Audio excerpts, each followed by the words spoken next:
Welcome to the Slop Farm. Enjoy the video. In this video, I will show how to make eggshell fertilizer. Eggshells are an amazing, natural source of calcium carbonate, which is absolutely vital for healthy plant development.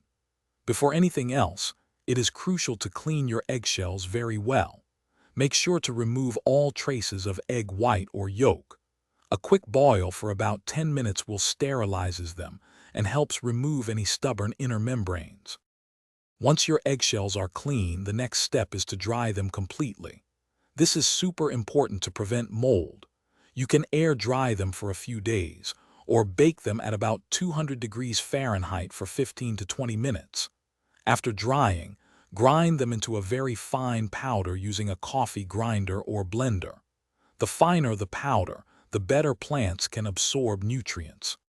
Now that you have your eggshell powder, let's talk about application. For established plants, simply mix 1 to 2 tablespoons of the powder into the topsoil around the base. When planting new seedlings, sprinkle a small amount directly into the planting hole.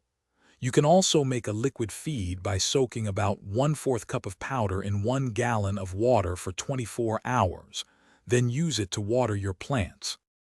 Using eggshell fertilizer offers fantastic benefits for your garden. It is particularly effective at preventing common issues like blossom end rot in tomatoes and peppers, which is often caused by calcium deficiency. This natural supplement also strengthens plant cell walls, promoting overall healthier and more robust growth.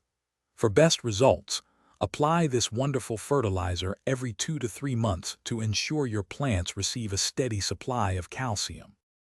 Thanks for watching. Consider subscribing if we helped you today.